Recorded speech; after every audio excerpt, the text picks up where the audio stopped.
Coming up next on Passion Struck. The way I tend to think about that is what I have control over are the decisions that I make. And if I'm clear with my intention, I might not get the outcome that I want, but I'm going to be trying to accomplish it in a way that I'm proud of. And I think the challenge happens when, hey, it's 5 years later and I look back and I say, oh, I have nothing that I wanted. It's terrible when you look back and you say, geez, I didn't do the things I wanted to do. And now I'm in a position where I don't have the things that I want.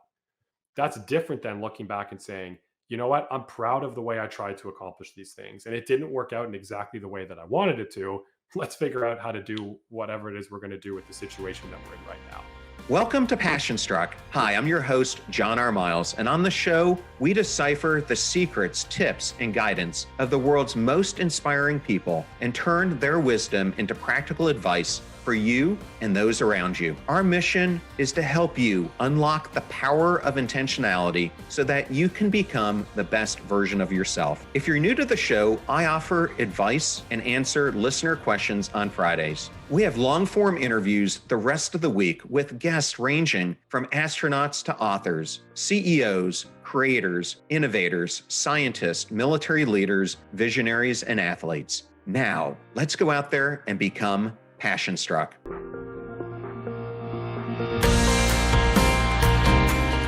I am so honored and thankful today to have Jason Silver on the Passion Struck podcast. Welcome, Jay. John, thanks a ton for having me. Really appreciate it. Jay, it's such an honor for you to be here. I really appreciate you reaching out to me and making a case for talking about your life and, more importantly, your book, Your Grass is Greener, which just recently launched. Congratulations on that.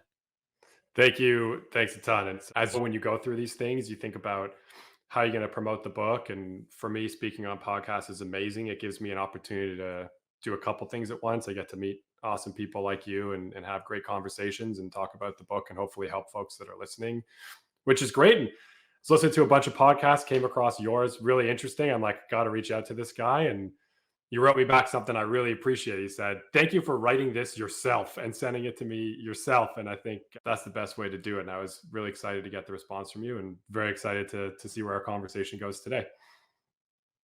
Well, awesome. I think it would be great for both myself and the audience to learn a little bit more about you. Can you discuss your upbringing and what were you passionate about growing up? Upbringing and passion growing up. Good question. So I was born in Toronto. I'm very lucky to have, I guess, what you would call a very positive upbringing, a very caring family. Parents always supported me. And I think that kind of set me up to have an ingrained thing where I don't mind going after what feels crazy. Sometimes I'll do things and someone will say, like, how did you figure out that this was okay? People use the word like courage. It doesn't feel like that in the moment. It just feels right to me that when everyone's looking left, I tend to just have a tendency to go right. And that started relatively early. I got very interested in technical stuff, went to engineering school when a lot of my friends were doing very different things. Wound up getting a job as an engineer and did that for a little while and realized pretty quickly that I really enjoy problem solving, but I really liked the people side of building businesses. And that's when I did the first kind of crazy thing. I left a job that was going really well by all conventional measures, and I found a startup. I didn't want to go to business school. I had done a master's in engineering. I found a startup and said, hey, I think I can do business development. Nothing on paper says I can do it. How about I just come here and effectively work for free for a little while and let's see how it goes. Got very lucky.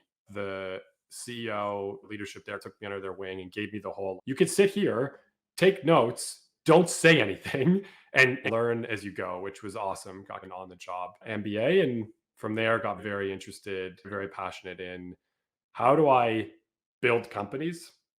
Founded a couple. I was very early on. I was early on at Airbnb, which was great. Built an AI company back and forth. It was like the coolest thing on the planet to do.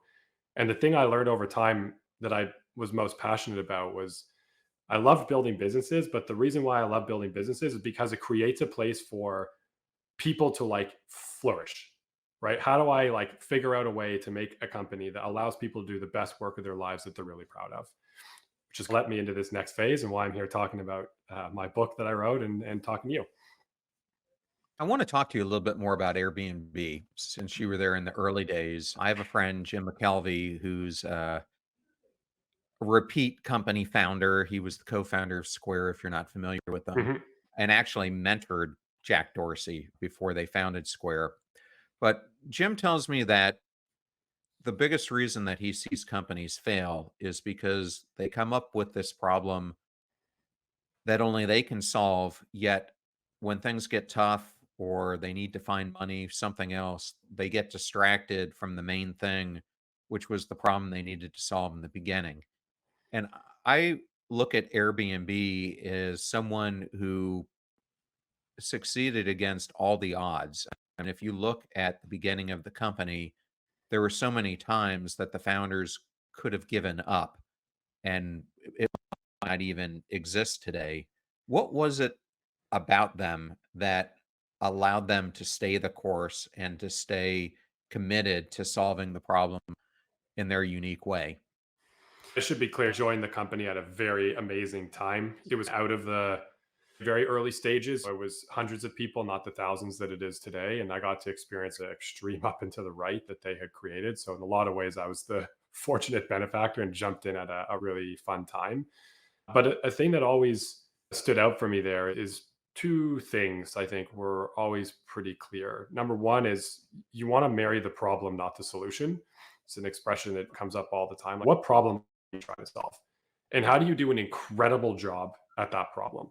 And something that Brian, the CEO, talked about all the time, it was advice that he got early on, is my understanding is it's better to have 10 people that love what you do than 100 people that kind of like it. And so we were constantly pushed and thinking about, yeah, this thing needs to scale, but how do you make sure you're creating an incredible experience for the people that really care about what you're doing? And then trusting that's going to have the halo effect and the knock on effect that you want to have from there. And the second was don't kill the culture. What is the culture of the company? How do we show up to work every day? How do we work around each other? How do we treat each other? How do we treat customers? How do we treat users? How do we treat investors? Whatever, and being very cognizant of this matters a lot. It doesn't necessarily show up as a traditional business metric. There might not be a through line to what it means for revenue, but I felt a super strong culture there when I joined. It was clear and evident that it was a big moving force in terms of how the company was working to get towards the outcomes that we all wanted to hit. And it didn't waver over the time that I was there while the company scaled incredibly quickly. And I think that did a lot to make sure that, yes, we're focused on the problem. We're focused on it in a very specific way, trying to get the right people to really love it, and we're very focused on the way we show up and how we do our work and how we show up for each other and our values and making sure that those don't get eaten as we scale up. And I happened to see Brian on Jordan Harbinger show, and this was right either during the pandemic or right after it. And it was really interesting because at a time when people were holding on to their money, he did something very interesting and convinced the board to go along with it. And that was he took all the cash that they had on hand and he actually gave it all back to his hosts because he knew if he didn't take care of the host, that they wouldn't be able to survive what was going on with their revenue streams going away. And then Yeah. he did an even more interesting thing, which was he went back to the market and then tried to raise another 3 billion while he was giving money away, which when you think of what he was doing, it's really counterintuitive to that period of time. Yeah. So, It's counter to the what other folks might do, and it's directly in line with what I would expect the decisions being made inside of Airbnb. And I heard an expression a while ago. I'll probably butcher it, but it's something like your values are what you're prepared to pay a price for. Right? It's really easy to live your values when everything's going great. It's really not hard to say we believe in our hosts or we support our customers or we support our people or whatever it might be. When everything's going great, you're not paying much of a price for it. But I really do believe that your values are what you're prepared to pay an active price for to lose something over. I'm not shocked by Brian's decision because it's a very values based decision. The right thing to do is to help our hosts in this situation, which is directly in line with the values of the company, come what may. And if that costs us, we're going to have to figure it out. But that's the price we choose to pay.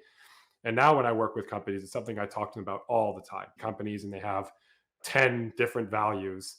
And I'm like, if you're paying a price for all 10 of these values, we're going to be out of business pretty soon. You can't pay all these prices all day long. You're going to get whittled down to nothing. Like, truly, what are you willing to pay a price for? That's really what the value is inside of the company. And that's what I think Brian means when he says we need to make sure the values stay alive. And that's something that is very easy to lose sight of, particularly when things are not going well. But that's when you need them the most. I love that. And I think one thing you just said there really speaks to the purpose of this whole podcast. And that you've read my book. I'm all about the importance of living intentionally. And I think when we live intentionally, it's recognizing those points when we are on that glide path and we're living our values, because that's when things seem to go the smoothest, but also recognizing when you're not living your values, because I think that's when in life we face the most hardships. Mhm. What's your thoughts on that? Intent drift is a real thing. People talk about regret all the time, and I don't have a perfect answer for it. I like the way Bezos talks about it, like regret minimization. And for me, the way I tend to think about that is what I have control over are the decisions that I make. And if I'm clear with my intention, I might not get the outcome that I want, but I'm going to be trying to accomplish it in a way that I'm proud of. And I think the challenge happens when, hey, it's 5 years later and I look back and I say, oh, I have nothing that I wanted. It's terrible when you look back and you say, geez, I didn't do the things I wanted to do. And now I'm in a position where I don't have the things that I want. That's different than looking back and saying, you know what? I'm proud of the way I tried to accomplish these things. And it didn't work out in exactly the way that I wanted it to. Let's figure out how to do whatever it is we're going to do with the situation that we're in right now. I think the real problem comes into play when, are you clear with your intention? It's one of the things that I really loved about your book and felt really aligned with is I don't think in general we tend to take enough time up front to say, what's my intention here? What's important to me? Why is this thing important to me? Okay, let's go and accomplish it. We tend to put all of our time and energy and focus and feelings of success around the outcome, which you can do all the right things and not get the outcome. You can do all the wrong things and luck into the right outcome. I think we're way overweighting the value of the outcomes. So big plus one for me on trying to be much more intentional up front. I'm a believer of not focusing as much on the outputs, but focusing on the inputs, because that becomes the micro choices that you make every single day that determines your long term trajectory. Yeah, I read a Well, book. I often will make little kind of notes in the margin just to help stick it in my head. And I stopped because I was like reading your book and I was like, yep, yeah, okay. I think I'm looking forward to the chat with John. We have a bunch of things in common, which I think would be fun. Fun to find something we don't have in common too. Those are always good points as well. Jay, I want to ask you another question about who you are so we can get to know you even deeper. I think that throughout my life, there are people who have come in and out of it. And sometimes there are those people who do seemingly little things for you that end up staying with you forever. Has that ever happened to you? I paused not because I'm trying to think of the one time that it happened. It's more because I'm trying to think of the many and what's the right story. It's funny. I find even the other way around, you talk about intent. I have always put a lot of time and energy and thought into like, how am I helping John in this situation? What can I do that would be, great for John? And sometimes you come up with these big elaborate plans.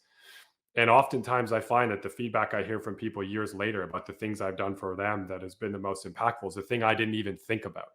I was like walking out of a meeting room and you happen to mention a thing, and all of a sudden that was very impactful for them. And it's a big, huge moment in their life. And you didn't even realize it, back to the idea of values. And I've been very fortunate that I've had many moments like this where people have shared an important tidbit of wisdom with me that has like really helped me change the way I think about something, where someone has taken an interest in my life and given me a really hard push that they maybe didn't need to. And that helped me rethink the way I was thinking through some stuff. I've had lots and lots of times where I've been talking to somebody and they think to themselves, oh, if Jay went and talked to this person, it might really help them. And they take 5 seconds and make a connection. And that 5 second connection turns into a massive win. To circle back to the conversation we had earlier, I've had a very non straight line career. So I've built a bunch of companies. I raised money and crashed a company once, which is always a fun conversation if you're interested in it. But what came out of that was I basically thought I had ended my career. I was relatively young at the time. I had raised money, I had hired people, crashed the company, returned very little of the investors' money, had to let go of everybody, thought I was a total, absolute, abject failure. One day I get a phone call from one of my investors whose money I almost entirely lost. He says, Jay, there's this great team. I think you might be interested in what they're working on. I'd like to make a connection. Would you be okay with that? You cannot say no to that kind of a response from someone whose money you've lost. Of course, that team turned out to be Airbnb. I got a job there. It was incredibly transformative for me. This is a person whose money I almost entirely lost, who had every reason to be like, I don't want to talk to this human being again. And they took the time to say something about the way that Jay held himself as we went through this process really rubbed off positively, I assume, on him. Let me make a quick phone call. I think he'd be a great fit here. It's going to be great for everybody. Turned into an incredible path for me. One phone call, one moment of kindness from a person who had every reason not to deliver to me in that way. And certainly change the trajectory of my career. Thank you for opening up about that. And there have been, like you said, it's hard to pick just one because I've had so many myself. But I remember a time I was at Catalina Marketing. At the time, I was over all the technology decisions, but I had a partner on the product side, and he sold this whole concept to the board that he wanted to implement. And then at the end of the meeting, basically turns to the board, never mentioned it to me, and hands all responsibility for it over to me. Hmm. And I was really upset about it for a while. And a person came to me and said, you need to come to the realization that whether you wanted this or not, it is now your baby to own. And the sooner you take ownership of it, the better the outcome is going to be rather than you being spiteful over it. So we were well on the way to starting to make it happen. And a critical part of the strategy was coming up with a new kind of business model for underpinning how the company was operating. And we were in a business where we were pushing. So, what Catalina did was they were one of the first companies, if not the first company, who was doing mass marketing of coupons in a personalized manner. Mhm. But the way we operated is we push all that content, and a huge component of this new strategy was instead of us being a push, it was more a pull.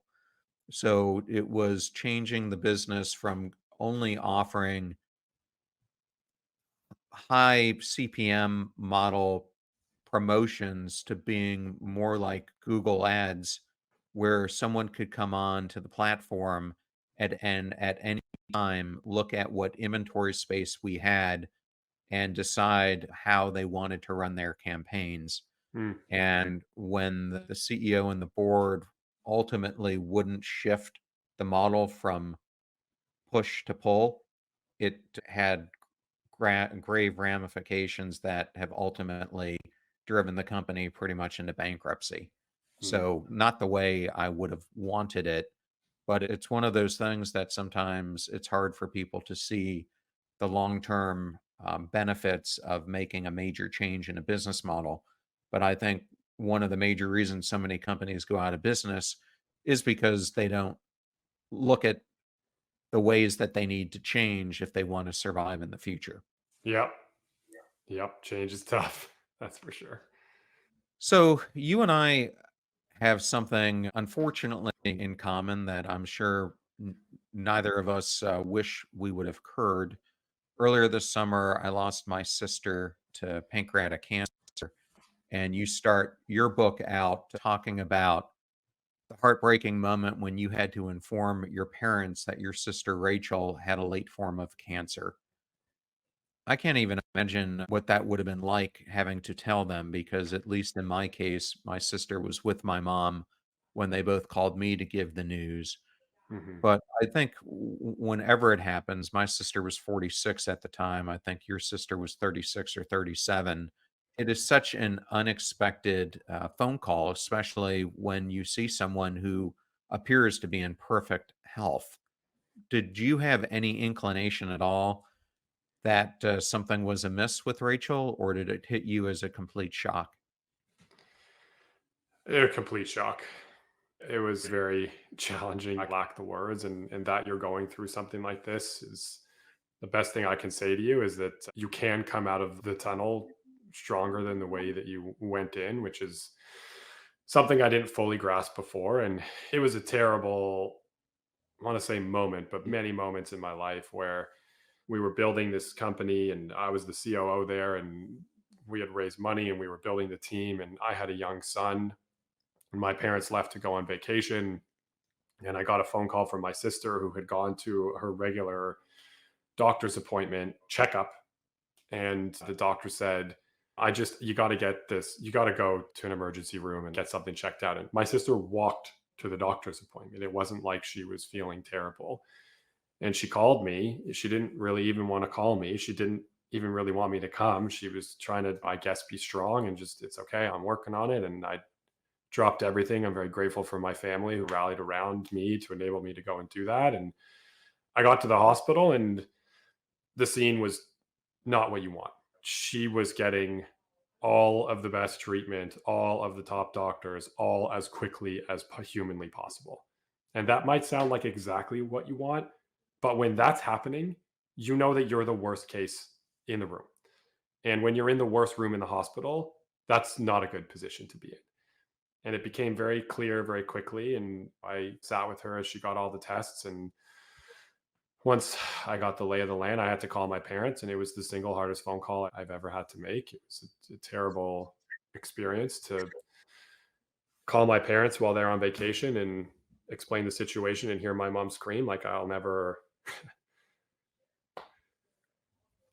won't forget it. And my sister fought hard, and 9 months later, she passed away before she turned 40. Changed everything. Well, I mean, I hate that happened to you. I hate that it happened to me. And in the case of my sister, I don't think I've ever seen anyone fight something with so much passion as she did. I mean, she tried everything she could, from medical options to Eastern medicine options to changing her complete diet, the complete way she lived her life. And I guess what we both have is the memories and long legacy that they both left us. And I am at this period where I'm still trying to process it and what I'm going to do to honor her. I know after Rachel passed, you mentioned in the book that you turned your life into an ongoing experiment of me search into positive psychology, which dove you into productivity, mindfulness, and other wellness practices. What were some of the key lessons that you discovered through your research? I'm wrong a lot. I think that one really, what I, what kind of happened, and looking back, you can write it in a book and tell a coherent story about it. And it's not always as clear when you're working your way through. And what I knew was that I was going down. I was not pointed in a great direction. I wasn't coping, handling. It was really hard. I was falling apart. I needed to do things differently. And what that gave me that I had never really had before was, okay, what I'm doing isn't working. I don't know exactly what's going to work. So let's just try all the things and see what works. And I went full Tim Ferriss style before he was huge, and I really knew what that meant. And I tried everything. I had preconceived notions about, oh, therapy is for someone who can't handle their own stuff. I was very wrong about that. Therapy was incredibly helpful for me, not just when you have something in quotations wrong. You don't have to have an issue. It was a great help and has been a great help for me even all these years later. Meditation is something that has been a big part of my life, and it's a habit that has stuck from the experiments I was doing. I thought that was for like hippies. You can't be a type A and trying to accomplish all these things and take time out to kumbaya and meditate. Super arrogant way to look at the world. Wasn't right, and I'm glad that the clouds parted, and I saw it from just trying all these different things. And I kept a tracker. I was reading 100 books or more a year. If anything said, this is going to make you feel better or do better, I tried it pretty much. And I kept a big track, and I was like, well, I don't know if this is going to work. Let's see what happens. And that led to a lot of things not working, some in hilarious fashion. and a small handful of things really being incredible. And the more I found these incredible things and stacked them up on top of each other, the better and better I started to feel. Eventually, it plateaued, and I talk about that in the book and how that led to writing the book. But it was really a big moment of just, let's just get rid of all the preconceived notions. Let's flip all the assumptions on their head and let's see what comes out the other end of it. And that is a mentality and an attitude that has served me incredibly well. And it's the reason why the book exists. And it's the reason why I feel as positively as I've ever felt in my life now, 5 years removed from my sister passing away. And I felt a lot of guilt for a lot of years, thinking, how is it possible that I can be living at my best as a result of losing my sister? And over time, I realized that, you know what, not talking about that and not living in this way would be the greatest disservice I could possibly do to her life. And she and that experience gave me a big push to just, I want to pay this forward as much as I possibly can. Well, thank you for sharing that. I know it's not easy to talk about. So I'm going to now take us into your book. Yeah. So Hard pivot, good call. so your book is divided into multiple parts. The first part of your book really gets into how to change your work week from doing what you typically do in 5 days into 4 days. And the first chapter that you go into really has an interesting twist to it because you bring up the performer Bruce Springsteen and how he almost nearly crashed your career. Can you go into the event you were trying to set up and how Springsteen interfered with that, but what you had to do to overcome that and how it changed things? This is an example of, I wish I had learned this lesson when this story happened. And we'll go back to Airbnb for it. I was at Airbnb and the team came up with this amazing idea where we were basically taking, you can look them up now, they're all over the place, called a night ad. And we were taking all these unconventional places and turning them into Airbnbs that you could win a competition to stay at. Great for marketing, really fun to do. And we were working on this one where it was going to be a sports experience. Someone was going to get to sleep over in a stadium. They were going to start by getting a whole hockey experience. They were going to be hosted by a very famous hockey player. They get to meet the team. They get to see a behind the scenes stuff, watch the game, go to sleep at night. While they're sleeping in a box, which is usually for corporates to, hobnob in, we had turned it into what looked like a Northern Canadian cabin. They sleep in the box. They wake up in the morning. The hockey rink had been converted into a basketball court, and they have a whole experience with the NBA the next day. They get to meet the team, do a shoot around, you got to watch the game. Really fun and amazing. This obviously is something that takes a long time to push over the line. We were negotiating with the NHL, the NBA, the stadium, the teams. There's just a lot of moving parts. We're walking into the final meeting after months of negotiation where I thought all I was going to do was sign the documents. We're done here. And in that little pre-meeting that happens when you're walking into a big important meeting, someone leans over to me from their team and they say, Jay, we're super excited. We've got the date. It's going to be awesome. And I don't remember where they were. I just remember that they were separated by 3 days.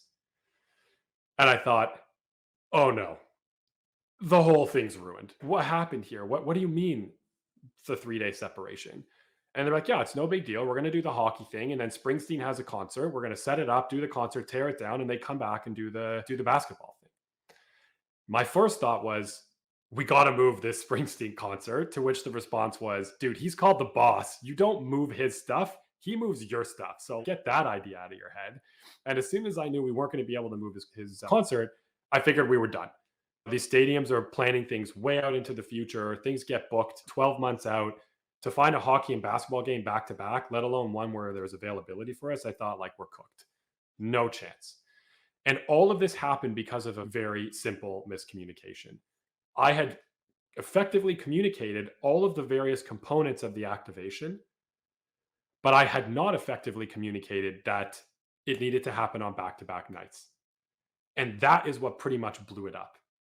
And if you fast forward to years later, that's when I realized that one of the most fundamental things holding us back at work are miscommunications. They are big, gigantic problems, right? $1.2 trillion is being wasted every year in the United States of America alone due to workplace miscommunications. That is more than the GDP of all but 16 countries on this planet, right? Meaning that most countries don't even produce as much as the US is wasting because of workplace miscommunications. And if you do the math, because you're a nerd like I am, 1.2 trillion is a big, gigantic number. I don't know what to do with this number. It's really big. What does it mean for me? Well, if you reverse calculate and do the math, $1.2 trillion works out to a full day of lost productivity every week for every single person in America. So if you are working in a job today, there is a very good chance that you are losing a full day because of miscommunications that are happening to you throughout your week. And if you can just find a way to eliminate these miscommunications, you can do the exact same amount of work that you do in 4 days to accomplish 5 days of work. And you have a whole extra day. I'm not saying your company is going to shift to 4-day work weeks.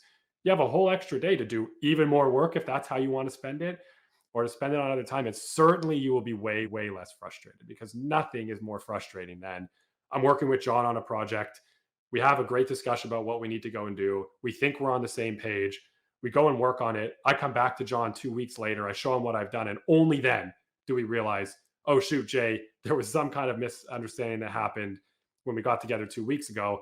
That 2 weeks of work is all or mostly wasted. You got to go back to the drawing board. Like, there's nothing more frustrating than that. Well, in the book, you go through that there are two different types of communication, visible and invisible. Can you talk about the difference between the two and how you make the invisible visible? The whole idea of the book is trying to show people a way to enjoy their jobs more and do better at them. And the whole first third of the book is about eliminating things that are in our way. And that was one of the big learnings I had when I started experimenting with work. Is I thought that by adding things in to my job, it would get better. What I learned is actually removing them was the biggest help. And this is where my like deep dive on miscommunication started happening. Is wow, this miscommunication stuff is really big. It's a very massive problem. If I can get it out of the way, it's going to have a big impact. The solution is insanely simple. The problem, we talked about marrying the problem, or the problem that a lot of us know but fail to remember, often, myself included, is two different people interpret things in two completely different ways. Okay, so a visible miscommunication, human beings are amazing at. That's when I say something to you and you don't understand what I've said.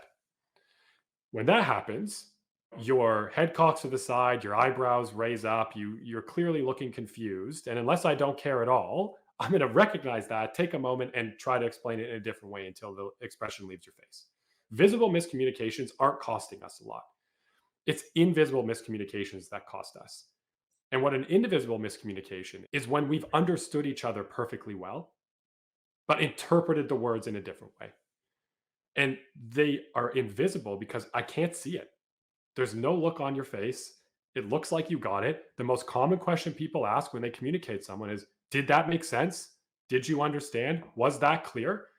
The answer to that question can be yes. And I could have a completely different understanding than you do.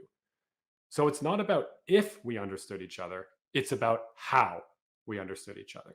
And when you realize that the only way to effectively communicate is to understand how the other person interpreted your words, that's when you can fix this really frustrating, gigantic problem that's happening to all of us at work. And I love it because it does definitely have a huge impact that I've seen in so many of the different roles that I've been in. When communication is not well understood, even when you're not in a large organization, this can happen in the smallest of teams. Oh, yeah. People think, well, I know John really well. We've been working together for years. Therefore, we don't miscommunicate. I say, not true. I'll give you an example of the most common one that comes up with folks.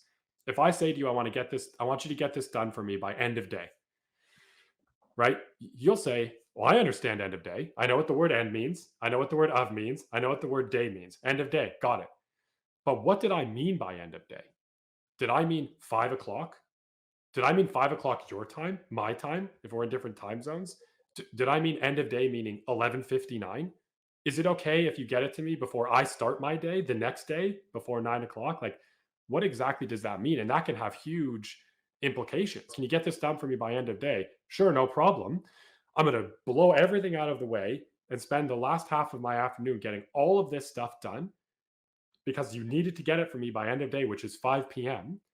Turns out I didn't actually need it until I get into the office tomorrow and start working on stuff, which isn't until 10 a.m. You could have not blown up your afternoon. You could have done it first thing in the morning the next day, or you could have juggled your schedule in a bit of a different way to make it happen.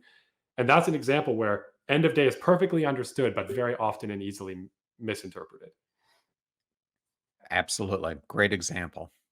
So, in this next chapter, you open it up with a quote from Larry Page, where he says, there are basically no companies that have good slow decisions. There are only companies that have good fast decisions. Hmm. And I'm going to go back to an example that I had in my book that represents this. When I was a young lad and I was a naval officer at the time, I worked on this admiral task force where we were doing counter drug interdictions. And my first boss, I was so scared before I got there to actually take this job, and when you're in the service, it's not as if sometimes you get to pick where you're going, sometimes they pick it for you, and that's what happened in this case.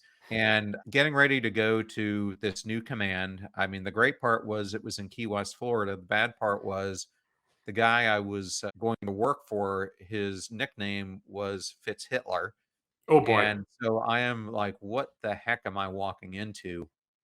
And Bill turned out to be one of the best bosses I have ever served with because he was at times extremely challenging, but those times were always on a one-to-one basis, and he never cut you in public. In fact, I could say something 180 degrees incorrect, and he would have my back, even if it was up to the admiral. That's great. But what I loved about him the most was that when an issue came in and when I was there, we had a major potential huge international incident because we were responsible in this command for what was going on in Cuba as well. And while I was there, a couple civilian aircraft got shot down by the Cubans. Hmm. And Bill made a very quick decision, happened to be the right one on how to handle it. And he was absolutely the type of person that you would want in the foxhole. The person who took over from him had this outstanding reputation as a great guy, big family person, but he was one of these people who needed to get the input of 100 people before he would make any decisions. And Hmm. so oftentimes when we were in the fast-paced world of drug interdiction, by the time he would come around to making a decision, we had already lost the slot to do the interdiction or to make a difference. And really what I learned from this was that sometimes you just have to make a decision based on the information that you have. And oftentimes, as Larry Page was indicating, if you take so much time to make decisions, sometimes the moment passed you by to actually implement them and make a difference. Using that as a background, how can having too many cooks in the kitchen be a negative thing for companies? I think when you take too long, I don't think you make decisions. Decisions make you, basically, and they get taken out of your hands because you might have three or four or five different options, and you spend so much time deliberating them that by the time you get to making the actual decision, there's actually only one thing you can go and do. That's not you making a decision. That's you getting backed into it. And if you do want to be intentional, you need to be decisive. And I work with a lot of companies now. So now what I do is I advise executive teams and help them build their companies. And one of the most common challenges I see is decision making velocity is very slow, which is very bad for the business and super duper frustrating for people, right? There's nothing worse than knowing what you think you need to go and do. And you're waiting for it to go up the flagpole to this boss and that person and this team and then here and blah, blah, blah, blah, blah, blah, blah, blah, blah. And you're like, I could have just gotten the job done, so much faster. We could have just made the decision already. And so having trouble making quick decisions is hard. And I think there's actually a myth that if you have too many people, you can't make quick decisions. And I think that's wrong. And I've seen it be wrong time and again. And I wrote what I wrote in the chapter because I really wanted to break the myth that too many people doesn't mean slow decisions.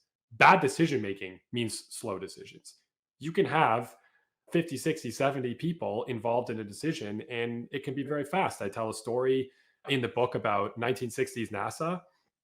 1960s, NASA obviously was trying to put people on on the moon. They didn't have a very long time to do it. They had a massive budget. It was like hundreds of billions of dollars. 400,000 people were working at the company at the time on this particular project. The objectives were big, very challenging, on and on. All of the situations you think would lead to not great, not fast decision making. Their average decision time was a single day. Right? If they could have done this in 1960s NASA without Slack and chat and email and cell phones and all this stuff, like how is that possible when people's lives are on the line and technology didn't even exist to make it happen? If they can do it, anyone can do it. I point to that example all the time. People tell me our decisions are too complicated. Well, is it more complicated than having a rocket with, more than 1 million moving parts and sending people to the moon and back? They're like, no. Well, there are too many people involved. Yep, the budgets are too big. The risks are too large. Are we going to kill people? No. Okay. So it's possible. Let's figure it out. And as I started trying to figure out what is the reason for slow decision making here, how do we speed it up? What is getting in our way? I realized that we're actually building teams in a very positive way, but because we haven't changed the way we think about these teams, we wind up in these challenging situations, particularly as it relates to decision making. And that's all about diversity. And I am not going to make the case that diversity isn't amazing. It absolutely is. And if you don't believe that, you can go and read pretty much every study out there. And when I say diversity, what I mean is diversity of thought. Okay, so we want to have as much diverse thinking around a decision as possible. I'm not interested in people who will tell me the decision that I would have made on my own. I'm interested for someone to come in and tell me a decision that I would never have thought of, or to share context or thinking or an approach to this problem that isn't one I would have thought about. That's going to make our decision better. Okay, but the more people we get and the more we build our teams for diversity, the more disagreement is necessarily going to come out the other end. And it's this disagreement that's the problem. It shouldn't be, but it is. The way that we're wired up is we're wired up to agree with one another. So in order for me to make a decision that I feel most comfortable with, I have to get everybody to agree. And my argument is this agreement is killing us. This is what's slowing it down. I do not have to agree, nor do I have to get everybody to agree with every decision that's made. Great teams who make fast decisions have learned that we don't need agreement, we need alignment. And this might sound like a nuance, but it is incredibly important. And so the key lesson here is the better you disagree, the faster you decide. Yeah, I think that's a great point. I wanted to spend some time in the second section of your book. Your chapter 4 and my chapter 4 in my book are actually covering the same thing Mhm. in very different ways. So my chapter's name is a mindset shift that you need to become a fear confronter, which is really working through your self-doubt. Your chapter 4 is focused on how do you use that self-doubt or imposter syndrome as a superpower and how to tap into it. Can you talk about why you decided to approach it in that way? I was really hoping you were going to bring this one up because I was reading your chapter and I was thinking about it. And I think for me, it's really this thing that the more folks that I work with, imposter syndrome's everywhere. Right. And I've struggled with it too. I was mentioning to you before we hopped in here. I've written this book. I'm very excited for it to come out. I don't feel like an author. I don't think I can swing with authors that are out there, and yet I aspire to. And we all feel imposter syndrome. And as I was pulling the pieces apart and thinking, like, what have I learned and how have I learned this idea of I want to help people enjoy their jobs more without changing their jobs. And one of the big things that's preventing us from enjoying our jobs is like the anxiety and self doubt that we fear around it. And I think a lot of the conventional terminology is not super helping. We'll start with the title itself. It's called imposter syndrome. Okay? Syndrome. Now, the challenge I have with this is 80% of people agree that they feel imposter syndrome at work. 80%. So if you feel it, I feel it. We can't all be imposters. And like on top of that, in this day and age, I struggle to think about anything that I could get 80% of people to agree with. Okay, so if we're going to call imposter syndrome a syndrome, we really should be calling it like human syndrome. It's just like an outcome of being human. Like it's ridiculous. We wouldn't call it that. And so then we think, okay, well, we all feel this thing. And what are we trying to do about it? And conventional wisdom says things like, well, believe in yourself, right? It's a light switch. Okay. And I liked in your chapter, you talked about like, here are some ways to help you push through. And I'm not saying that there is not a place for that. It certainly is impactful and important. I just think that there's a missing part of the conversation here to add on top of that. Self belief, for me at least, is not a light switch that I can just flip on and off. I'm not just, I'm going to go do this thing and I'm going to bomb because I don't belong.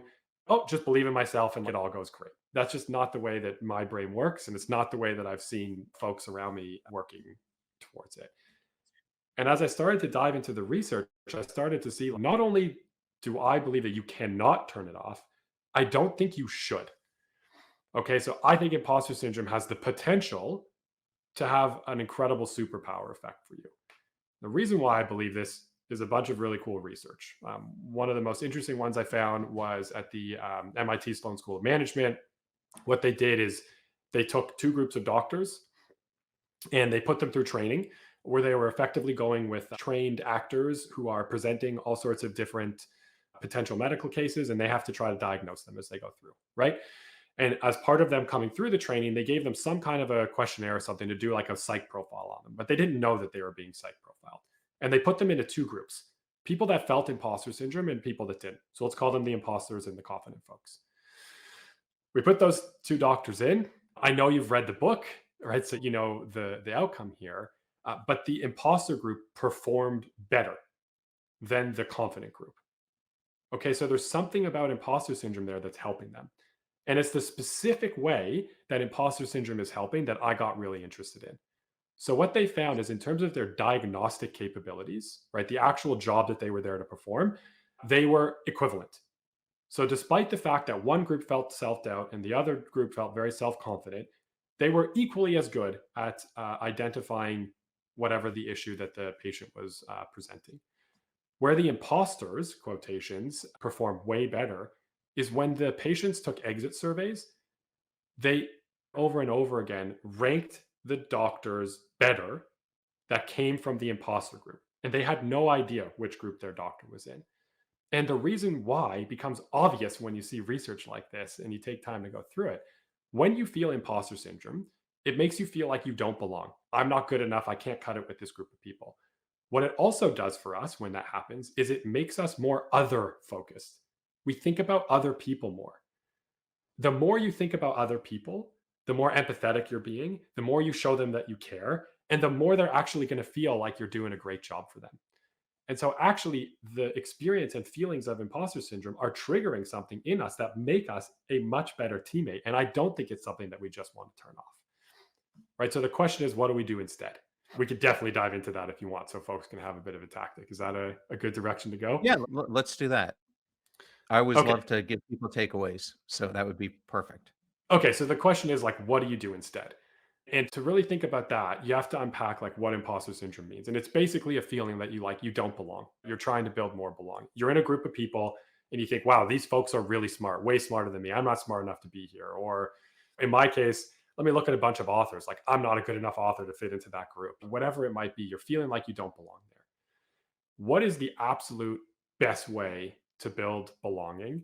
Again, you can turn to research here, which is really helpful. It's a thing that we've known for a long time. It's been 80 years or so, or maybe more, since How to Win Friends and Influence People came out. And that book talks about this particular tactic a lot. I think we just sometimes forget it.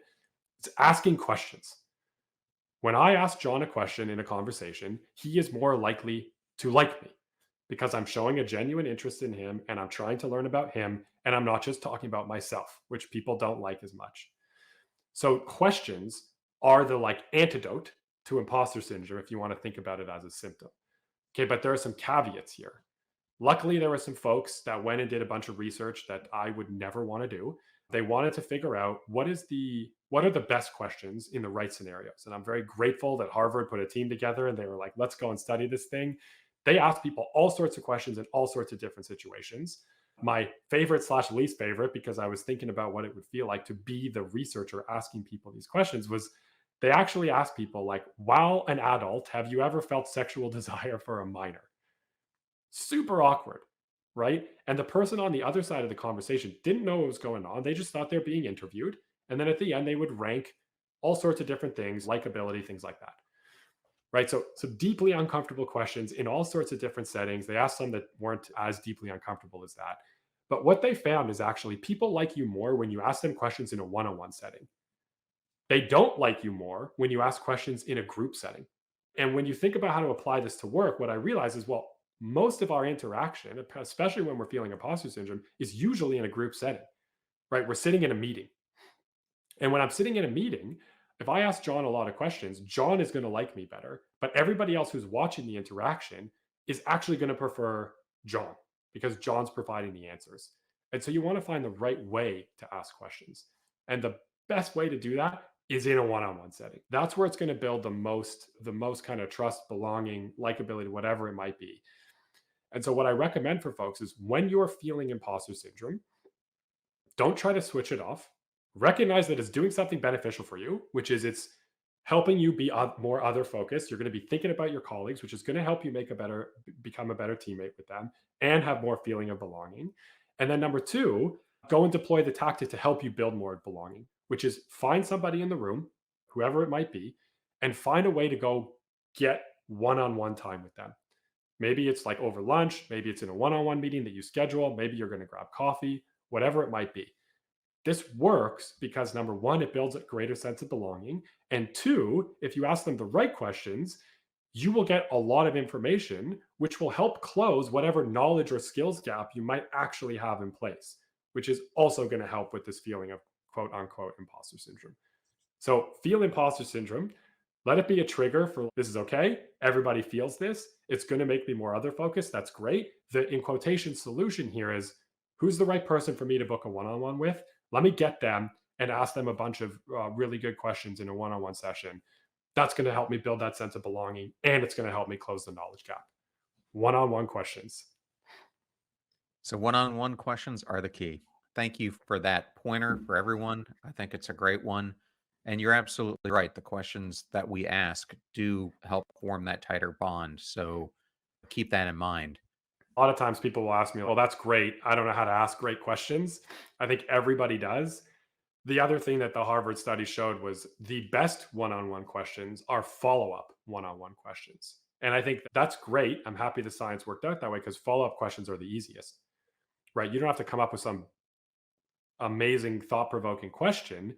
Questions like, help me understand whatever that thing is John just said, or what do you think about some idea I've had, or what did we not discuss that you think we should have, which is a great question. But these follow up questions work great because they show the other person that you're really listening to them. I can't ask you a follow up question if I wasn't listening to you. So you might think you have to come up with some beautifully eloquent question. Find the person, get them in a one on one, listen to them, ask them a follow up question. Awesome. Well, Jay, the last thing I wanted to discuss with you was something that ties us back to the original story of your sister and finding a way to pay this forward. And the topic here is you're never going to enjoy your job if you're not experiencing joy in what you're doing. And in the chapter I'm talking about, chapter 8, you express it this way: the more you enjoy, the better you do. Can you talk about this through your story of meeting Jordan Banks and maybe who he is and why this encounter with him was such a powerful moment for you to understand the importance of joy and how you were crafting your career? Jordan probably fits into one of those examples that you asked earlier of what's a small thing somebody did for you that had a really big impact. And at the time, I think I was at Airbnb at the time. I can't remember exactly when it happened, many years ago. And I was introduced to Jordan, and Jordan is a relatively big name in tech. At the time, he was running Facebook in Canada and doing all sorts of stuff with Facebook. He was early on at eBay. He's the kind of person where when I looked at his career, I saw the boxes that he had checked along the way. And I was thinking to myself, great, how do I do that, but faster? Is what was going through my head. And I got an opportunity to have a meeting with the guy. And I came in ready with all of these questions that were essentially, how do I figure out how to do what you did faster? And I'm super glad that he derailed the whole conversation because they were like derivative. It wasn't a bunch of interesting questions. I don't know what it is I would have learned from him, honestly, in that. And he asked me, what do you want to do? And I told him I want to build $1 billion business. And usually when I told people that, it's a big audacious goal, Usually people would push back and say, yeah, effectively, like, you can't do that. Building $1 billion business is really hard. What makes you think you can do it? They'd be pushing in that way. Jordan had the completely different push. Why do you want to do that? How are you going to feel while doing that? And it like knocked me back in the chair a little bit. And I was just like, well, what do you mean? I sputtered through the rest of the meeting. I don't know why he ever took another meeting with me, and he did, which I'm very grateful for to this day. But my answer was some version of like, well, obviously I would want to build $1 billion business. Like, why wouldn't you want to do that? And the lesson he was trying to teach me, thankfully, it did bang into my head over time, was how it feels while you're working towards your goals is equally as, if not more important than the goals themselves. If you don't enjoy the process of getting there, if you're not going to enjoy what it's going to feel like once you've accomplished those goals, what's the point in them? Why? What is it about $1 billion business that you're interested in? How do you want to feel? How do you want to experience it as you're working your way through? And he gave me an exercise that was very helpful for me. And I've since kind of shifted it around this idea of enjoying, so I can show people like the power and impact that they can get if they're really enjoying what they're doing day to day. Well, I love the story. I've been on both sides of that, where I've had almost the same exact discussion with a mentor on me wanting to climb up the ladder and him Yeah, almost having the same discussion. And I've had the same discussion with a number of founders and entrepreneurs that I've tried to coach who want all the success, but don't necessarily understand what comes with it and what it's going to do to their personal lives. I can give folks an exercise that's great. And there's just a lot of interesting research out there that shows that if you enjoy your job more, you're going to do better at it. So you're more likely to accomplish these goals that you have. But most folks are not enjoying their job as much as they could be, potentially even at all. And I think that's where a lot of the book came from, is as a type A, I want to accomplish stuff, whatever it might be. It's like enjoyment comes later. That's always how I thought about it, and trying to work that into the conversation now. So it's actually, if you do some intentional things here that are in your control to enjoy your job more, it's going to make you way, way more impactful. So there are exercises in the book. We can talk about them now. I'm not sure how we're doing on time, but I'll let you steer the ship. Well, I'm going to let the listener buy the book to get those Perfect. exercises, I would love them to buy the book. I'm going to ask you a final question, and that Great. is, how do you hope readers of this book will be impacted? I want people to feel like I want people to feel like they're good. Like, I want to say to people, like, you are good. And I don't mean that in the sense of like, hey, John, you're good at what you do.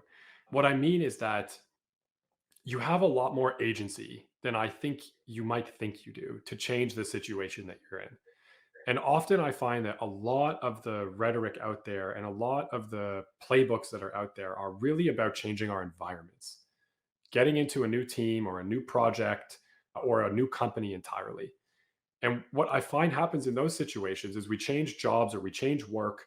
And because we aren't changing the way that we work, a lot of the bad juju just comes back later, right? Miscommunications, if they're continually happening to us and they're happening to us at our job, go get a new job. It's going to keep happening there.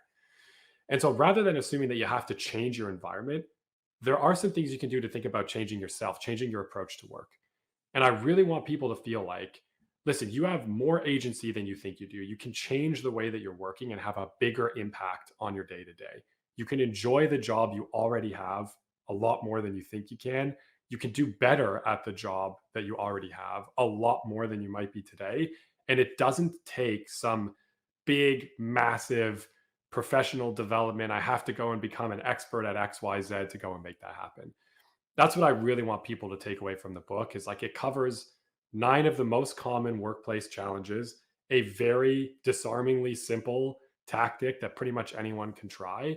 And I feel really good that if someone picks up the book, you try all 9, worst case scenario, a small handful of them are going to have a big impact, and you're going to see just how much agency you have. It just takes flipping the paradigm on its head a little bit. So I'd like people to feel like, man, I have so much more control than I thought I did over my job, my experience in my job, and my performance in my job.